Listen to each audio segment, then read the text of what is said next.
What's the good word, Josh? Your boy DKB here. So, I've seen a lot of the rumors for the majority of the day, right? And basically, just a lot of headlines, a lot of the thumbnails and stuff that were out there.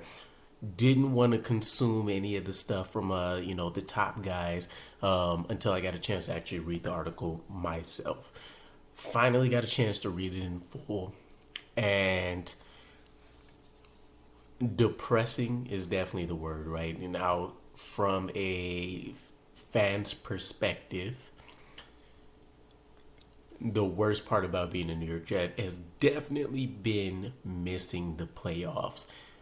We've had a small reprieve under Robert Saleh's tenure where we haven't really been a media circus, right? There hasn't been anything really blown out of proportion, anything handled just objectively terribly, or anything of that sort, in my opinion, right? Nothing large scale, right? I mean, you remember during the Rex Ryan era, at one point we ended up focusing on his foot fetish instead of what was happening on the football field. So it's been nice to kind of take a step back and relax from that. But the Athletic dropped a nuke bomb on us today.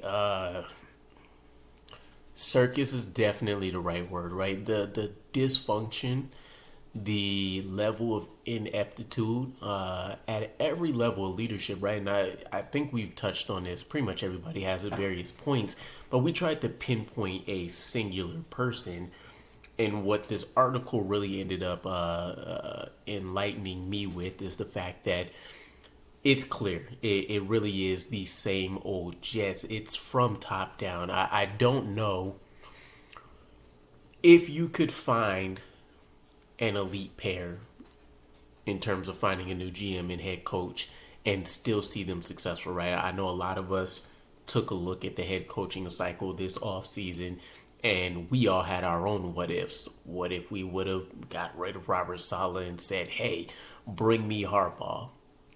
What if we would have made a renewed push for a Todd Monken, right? Mike Vrabel being out there.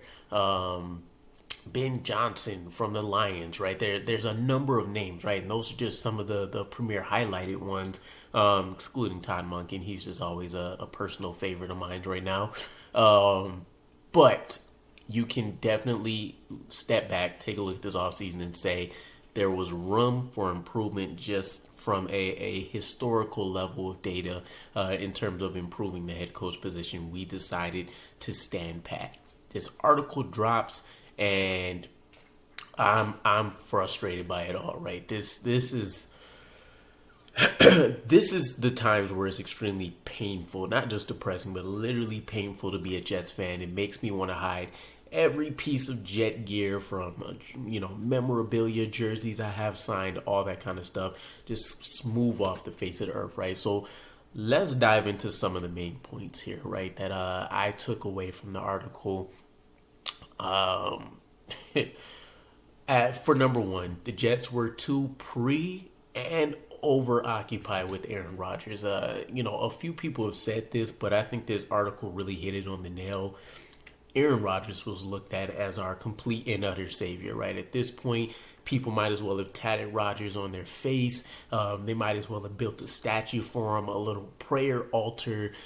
Everything seemed to stop and go as Aaron Rodgers breathed and held his breath, which is absolutely insane that one man has that much sway, that much power, that much ability to positively or negatively influence his coaching staff, right?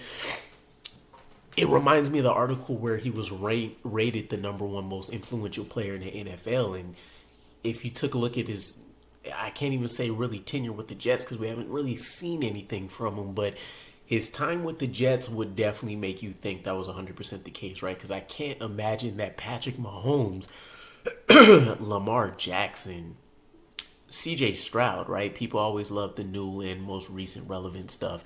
None of those guys are having the kind of sway over their organization that we're seeing and hearing about from this article. Zach Rosenblatt, Daniel Russini, by the way, masterful piece in terms of journalism. I have a question along with this and kind of the thoughts I took away. Why was 7 wins the benchmark in terms of this New York Jets coach staff trying to survive, as they put it? It's a very odd number to me. Maybe that's just because you always wanted to at least see progression, but if you couldn't get that, at least stalemating with the same, I don't know, it's ending regular schedule that you had the previous year was acceptable enough. I'm not quite sure, but if 7 wins was the benchmark and we were able to at least get there, it makes me feel like we didn't really push in a lot of those other games that we should have. You think about the Raiders off the top, the Chargers game, the Patriots game, all very winnable, but all also influenced by a lot of what we'll talk here with Nathaniel Hackett in a moment. But it's a sad reality, and you know what? This should have been expected when we started hearing Robert Saleh bring up, hey, it's a race to whoever can get 20 points, right?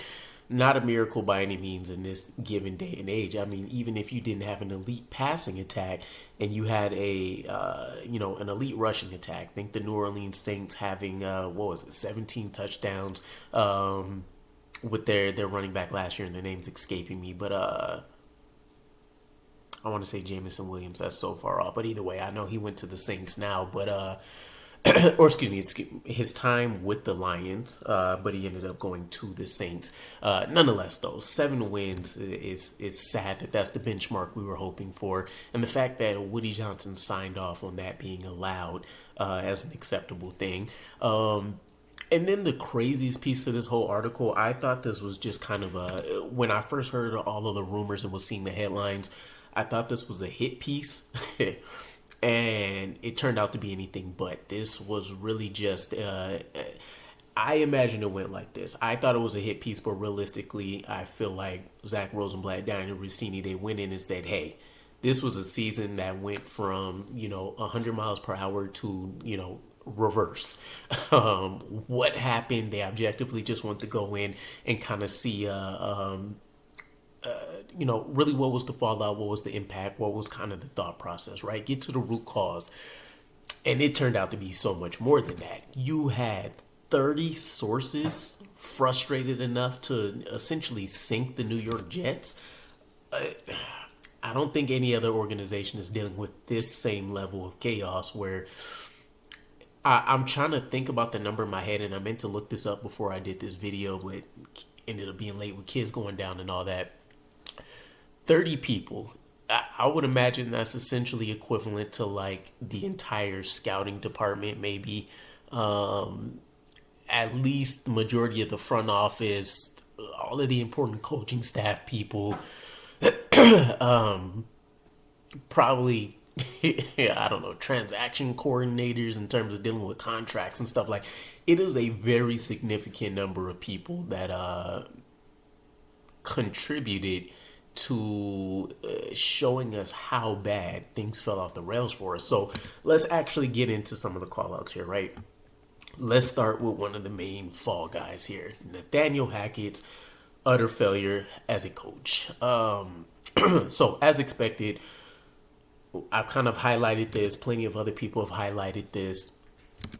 And this doesn't apply to Nathaniel Hackett, but Aaron Rodgers is in charge here, right?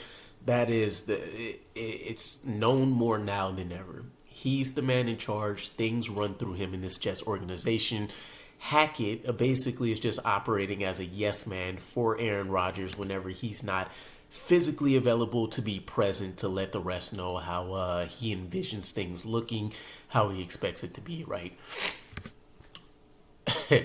It was crazy because, he even undermined Nathaniel Hackett when you see the article highlighting that Rodgers would consistently change plays called by Hackett throughout training camp. And we've seen this during shades of the regular season too, right? Couple of times during these primetime games and otherwise where the media crews caught Aaron Rodgers shaking his head after like a failed play or right before maybe the play was called, and then seeing the end result. And obviously people connected the dots that he didn't love what was happening, whether it was being unoriginal in the play calling, being too assuming, right? Jets X Factor just dropped a great article about I want to say the metric they had was called XPass, where essentially what it boils down to is the level of predictability in you calling a pass or run play. And I remember one particular, I want to say it was maybe Green Beans Thursday, think of it right. Him and maybe Matt O'Leary or some other guys, whoever it was, they went to a game. There was, I want to say it was, it was probably towards the middle of the season. I can't remember the exact game, but he said one of the guys on the opposite team, a fan of the other team, basically was able to call out a series of like 5 plays for the New York Jets, where one of the few drives we didn't go 3 and out, and he knew what it was every single time.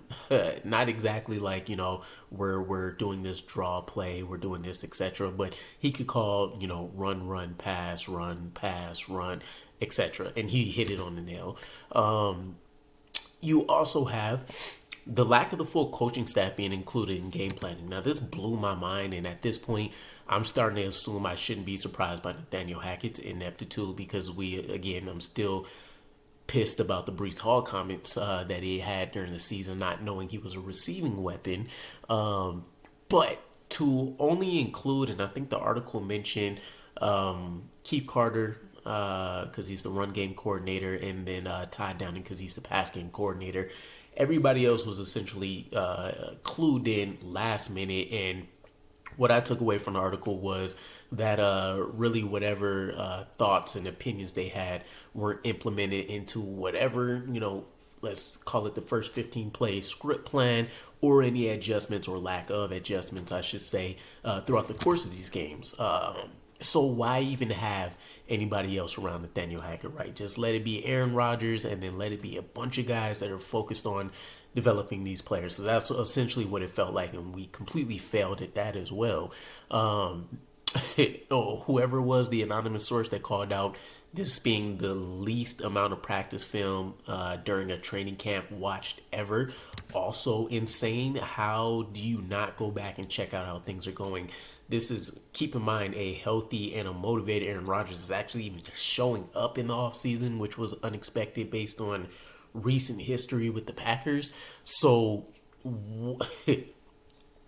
not only are you worried about installing a new offense, which I still think was the reason for signing Tim Boyle, outside of it being, a comfort for Aaron Rodgers, there was going to be a mass amount of mistakes. Things you want to call out, techniques that needed refinement. You had the consistent story that was being brought up during the offseason about the pitch count for Aaron Rodgers and how people had to focus on mastering that. And now I'm not surprised when it comes to, who was it? It might have been Taylor Embry, matter of fact, that mentioned he has no idea about the pitch count or something like that when he was asked about it. Some he'd have to go back and check out. Well, you guys aren't watching the film, so obviously whatever minuscule amount of time you have to actually watch Aaron Rodgers outside of coaching up your position, you're not going to know the inner workings and details of this. And it just says a lot about why we can't develop anybody on offense, by the way. That is a main principle of getting better. You have to see what's going right, see what's going wrong in order to know what you need to focus on in, the execution being done properly, as we've called out. He sacrificed the vet reps. We've seen this towards the later stages of the regular season, right? For rookies, talented rookies, by the way, guys that do have some standout traits. But it wasn't for the reasons that we kind of seen and was alluded to, right? The assumption was, hey, these guys are underperforming. We're going to give shots to the guys that are young but have a chance to impress us, right? Can't go too much lower from what we're seeing out of guys like a CJ Uzomah, out of a Dwayne Brown, for example, out of a Dalvin Cook. And yet, that wasn't the main reason. The article highlights that Nathaniel Hackett wanted to experiment with some of the play calling that would be catered to Aaron Rodgers, using these young guys who you would presume would be on the roster next year.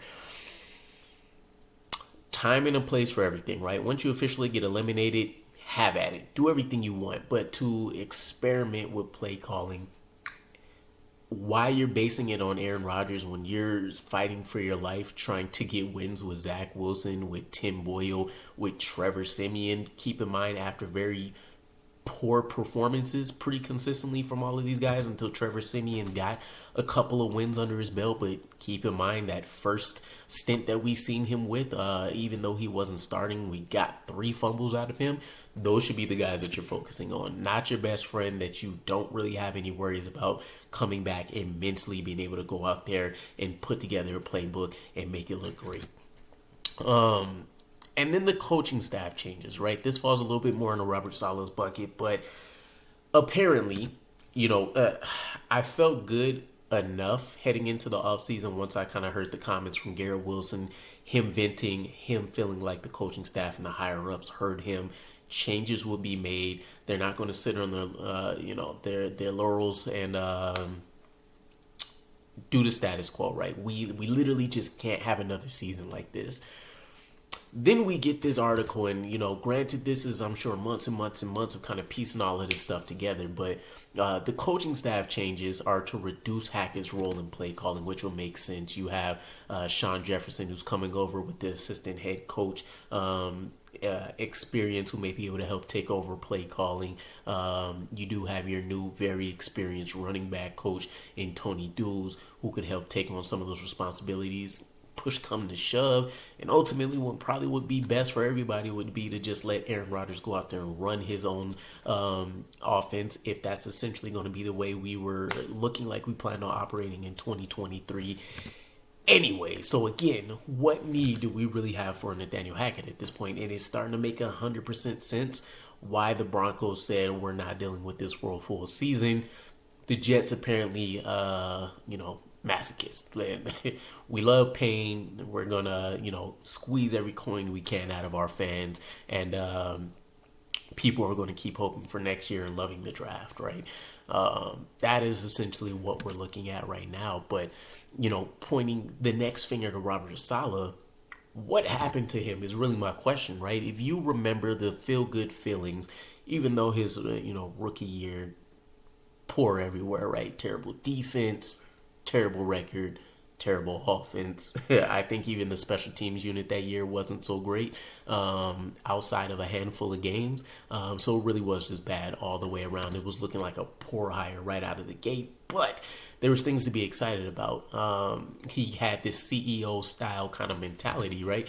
One of the things that I spoke about that I actually liked a lot was the difference in him speaking about the offense, what he's seeing, how he thinks adjustments and some corrections could be made during his post-game press conferences or just in press conferences in general, as opposed to what I've seen from guys like Todd Bowles and even Adam Gase to an extent, Rex Ryan even towards the end of his tenure. So it seemed like he at least had a pulse. He understood what was going on. That doesn't seem... He's obviously regressed based on this article, right? A lot of what we've seen is him focusing on excuses and survival. We talked about the 7 wins, essentially, that he was just trying to get to. The bigger piece to that, to me, is he had enough time in the midst of you having this absolute horrific season. You've had enough time to go out there and research how teams have done without their starting quarterbacks in an argumentative point to probably help save your job, right?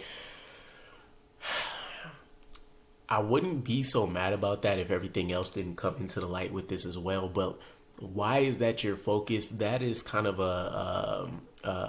an obvious statement, right? A team doesn't have their starting quarterback. They're generally not going to have the same level of success that they expected, right? And some teams can get around it depending on when it happens, the extent of the injury, et cetera, et cetera. But this isn't something you need to waste your time on. This is something where you really should have been looking at those other backup quarterback options and saying, who gives us the best shot at the playoffs still? Our roster is plenty good enough to get that done. At least it looked that way. And I still think we could have pulled it out right. Getting 7 wins with everything that we're reading now and everything we saw on the field still seems like a huge miracle. Then you have the whining that was going on, right? They highlighted the fact that He's made it a point to say the Giants aren't getting as much bad press as we are, even though they're having a pretty rough season as well. This is the market you're in.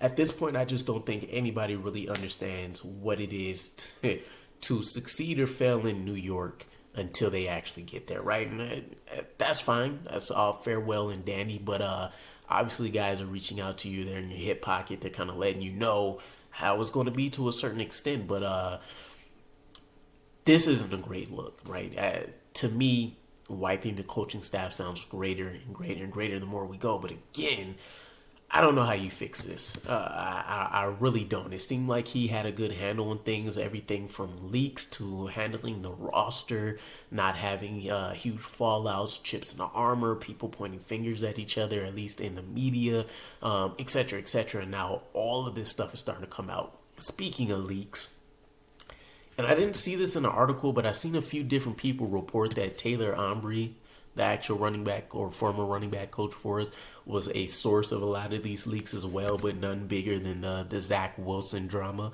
about him not wanting to start for the team. And apparently Robert Saleh,